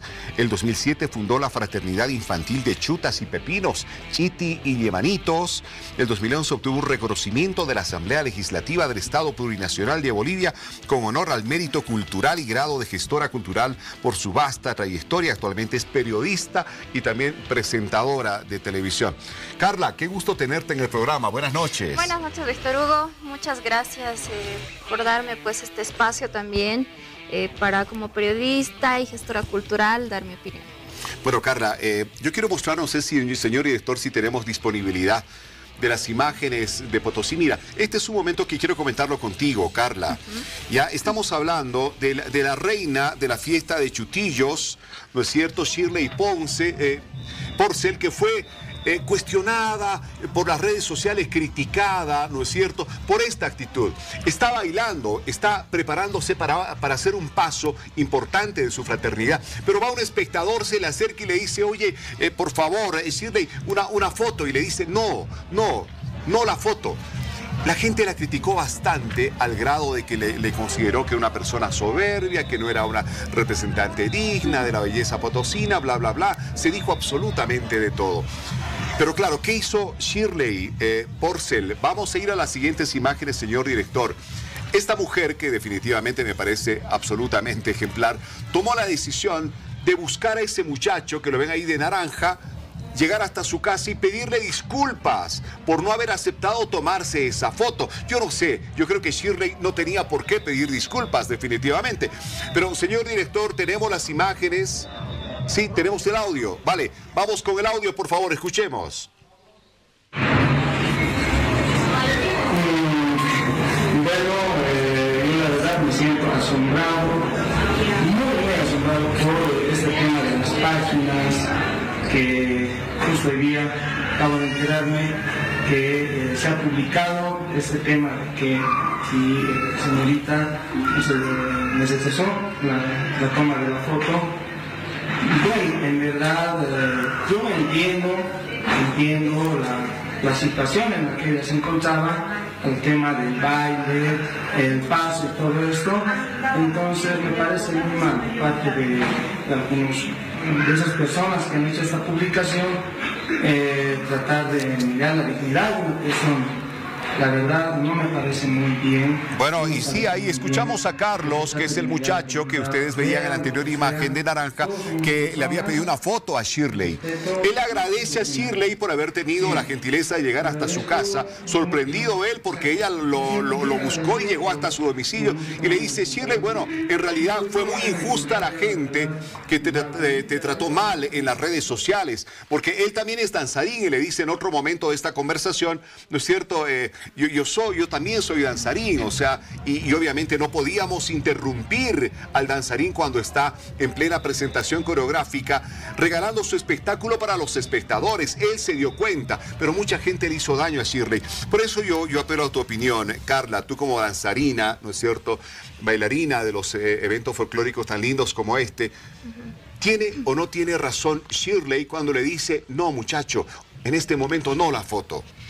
Bueno, creo que hay que hacer un análisis desde la organización, porque ella como reina debería haber tenido un lugar preferencial en la fraternidad y estar sola, porque precisamente la gente, porque ella es predilecta, ¿no?, de toda la festividad, siempre se le va a acercar, va a querer una foto y tener un recuerdo de esta persona. Entonces creo que parte desde la organización el que ella tuviera que tener un lugar preferencial para poder estar en contacto con la gente. Por otro lado, el hecho de que la organización en cuanto a la alcaldía, las asociaciones que se encargan de ello, también deberían tener las vallas de seguridad, ¿no?, las vallas metálicas que impidan el paso de los transeúntes y de la gente, que impide tanto ver a las personas que pagan por un espacio, ¿no?, para poder ver la entrada, impiden esto, no dejan que los bailarines lo hagan en el total de la plenitud del baile, de también sus coreografías y sus pasos, y muestren su vestimenta. Y pues creo que parte desde allí. Y por otro lado, que también una como representante pues tiene siempre que estar en ese contacto con la población, pero no es su obligación de la persona, especialmente si está bailando, hacerlo, ¿no? O sea, uno también tiene que cuidarse, porque hay mucha gente que precisamente porque no hay vallas y muchas de estas situaciones, pues en estado de ebriedad se le acerca. Yo también he sido reina del carnaval y de algunas fraternidades, y a veces topamos con estos problemas, ¿no? De que la gente en estado de ebriedad se acerca incluso a quererle dar a una bebida. Hasta te toquetea ahí, finalmente. O en la foto ya, y ¿no? si quiere pasarse, ¿no? Y a mí me pasa muchas veces que he dicho no. ¿Por qué? Porque he visto que la persona está en estado de ebriedad. O estoy a punto de hacer un paso en la coreografía. ¿Qué es el caso que le pasó a Shirley? ¿Qué es lo que le pasó a Shirley? Y en el caso de los caporales y el personaje el que ella está representando en el baile. Es la figura. Implica hacer saltos, es más ágil, el está paso como más guía, rítmico. además, no está guiando a su tropa. Exacto. Entonces es mucho más complicado. Y aquí hay que tomar también en cuenta lo que es el derecho del espectador. El espectador está ahí para ver una coreografía que ha sido ensayada con esmero por los danzarines durante mucho tiempo, ¿no? Y ellos quieren por su parte también mostrar con todas sus galas, toda su energía, esas coreografías tan lindas que han ensayado durante tantísimo tiempo. Y de repente que venga una persona y se quiera sacar una foto con uno cuando esté inspirándose para hacer un paso, ¿no es cierto? Una coreografía hermosa. Se ha preparado durante meses para hacer el paso. Entonces, yo no sé, yo la verdad personalmente creo que Shirley no tenía por qué disculparse, ¿no es cierto? Porque la disculpa, y vino también del muchacho, que él sí se disculpó, debería venir de la gente que le ha hecho daño a Shirley a través de las redes sociales, porque eso no correspondía de ninguna manera. Lastimosamente, cuando hay este tipo de elecciones, muchas veces las mujeres somos tomadas como adornos, ¿no? Y la gente piensa que tenemos que estar simplemente ahí para sacarnos las fotos. Y ella, como tú dices, al dar esta disculpa es como que ha aceptado el error, cuando en realidad los bailarines no tienen la obligación de estar brindando fotos. Uno paga su cuota, paga su traje, va muchos días a ensayar para poder desenvolverse ese día y disfrutar de la entrada. Entonces no era obligación. No, y a mí me ha tocado estar como espectador. Nunca he bailado en ningún evento folclórico, pero me ha tocado estar como espectador, por ejemplo, en Oruro muchas veces. Y vaya que uno reniega cuando están las bailarinas o los bailarines haciendo su mejor gala y de repente se acerca un borracho por ahí o una persona que no lo está, ¿no? Pero interrumpe ese baile. Y los danzarines a veces, por la amabilidad que nos caracteriza a los bolivianos, se paran, abrazan a la persona y se sacan una foto. Es que ese es otro pero afean problema. completamente el espectáculo, ¿ah? Ese es otro problema. El espectador no tiene educación. El público no tiene una educación de público como sucede en otros países. Así es. Nosotros no nos preocupamos de tener esa educación o de leer o de revisar, o incluso en otros países se pasa cursos de espectador y de público, ¿no? Exacto. Hay mucha gente que se confunde. Esta es una festividad folclórica, no es una festividad de bebidas alcohólicas, ¿no? Y yo creo que a veces hay esta confusión de parte del público. Cuando en el carnaval de Oruro se entran hasta mitad de la calle bebiendo. Ajá. Y lastimosamente a mí me pasó. Estuve bailando, me tocó ser guía al lado izquierdo y había un tremendo hueco en la calle lleno de cerveza y de orín. No, Dios y uno mío, se horrible. cae, o sea, yo horrible. creo Hay muchas cosas que tenemos que hay trabajar, muchas cosas que mejorar. Ahí está, mira, están con todas sus galas. Que de repente se meta alguien a tomarse una foto y le perjudique a una de las danzarinas, afea absolutamente todo el espectáculo y nos muestra como un país desorganizado, ¿no es cierto? Como espectadores que, como tú bien dices, no respetan aquello tan valioso que tienen, como este que es el Carnaval de Oruro. Mucha gente que se entra a tomarse fotos ahí con total discrecionalidad, aunque allá se está ejerciendo algo más de control, pero no es suficiente. Mucho menos control hay, obviamente, en Cochabamba o en Chutillo o en Sucre, inclusive aquí en La Paz.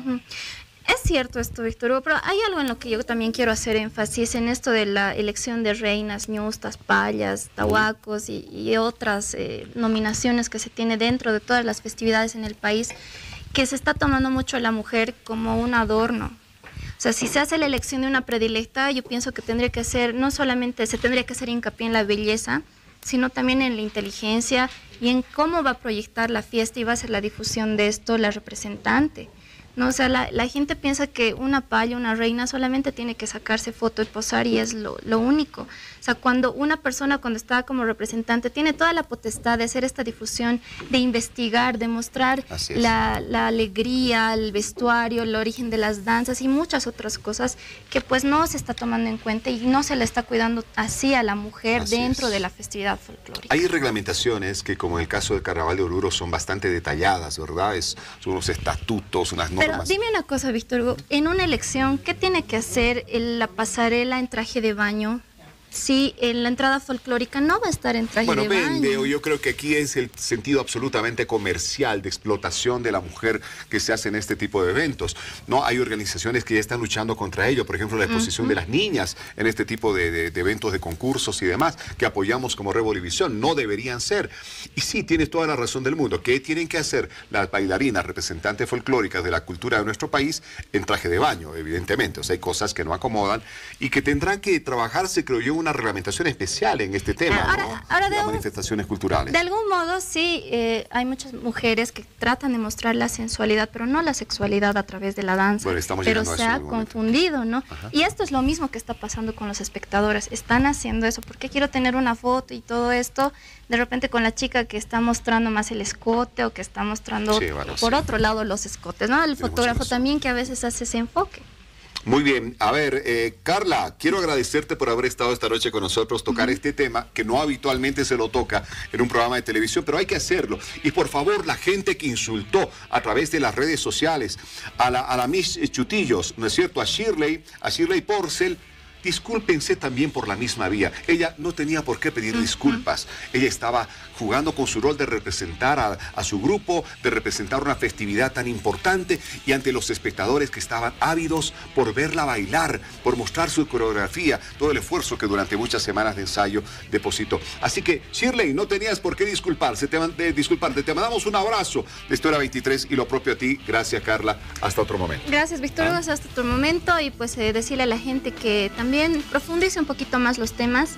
Y hay gente que no tiene nada que hacer y por envidia también en este tipo de elecciones comete estos errores. Ha habido mucha envidia, Shirley, te lo puedo asegurar. Bueno, Paola, nos vamos. Bueno, existen las barreras cuando no existe voluntad. La mente y la fe lo pueden todo. A continuación conoceremos la historia de 5 famosos con discapacidades que jamás significaron un límite para ellos. Querer es poder. Emmy Mullins es una atleta, modelo, analista y actriz norteamericana. Muy conocida por su desempeño atlético, a pesar de tener ambas piernas amputadas. Nació con un padecimiento llamado hemimelia fibular, que afecta principalmente las pantorrillas y los pies. Dicha enfermedad le llevó a perder ambas piernas cuando tenía tan solo 1 año de edad.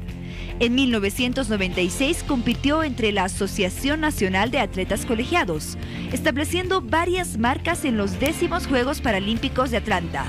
En 1999 desfiló en las pasarelas londinenses para el diseñador Alexander McQueen, luciendo prótesis de madera, y así fue catalogada como una de las 5 mujeres más bellas de la revista People.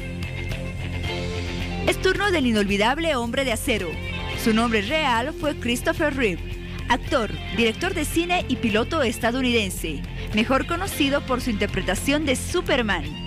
Su vida cambió para siempre cuando en una competición hípica cayó de su caballo al no poder superar un obstáculo, fracturándose las 2 primeras vértebras cervicales.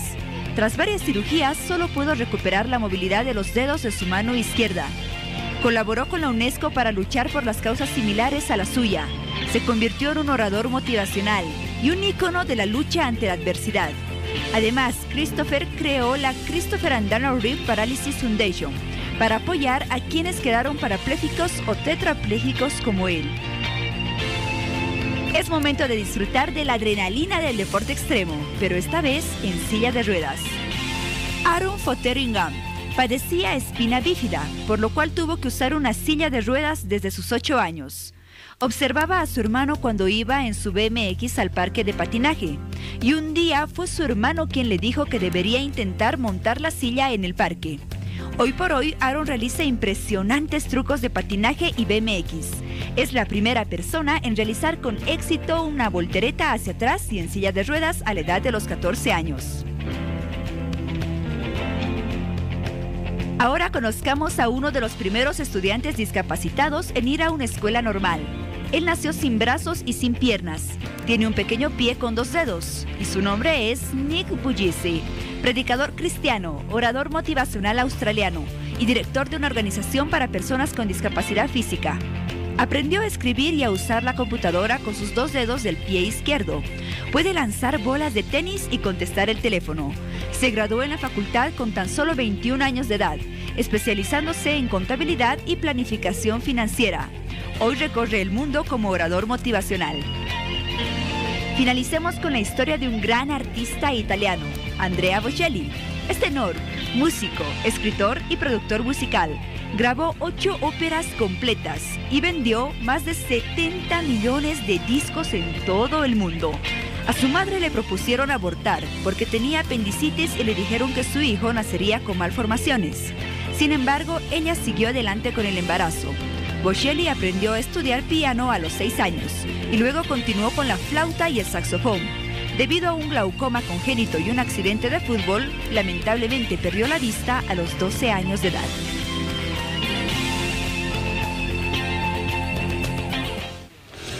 Así como estos famosos que vencieron tantas adversidades con mente positiva, así de la misma manera comience usted este día, este jueves, positivos, para que sea un día definitivamente maravilloso y nos reencontramos de acá a unas horas. Familias bolivianas, buen descanso.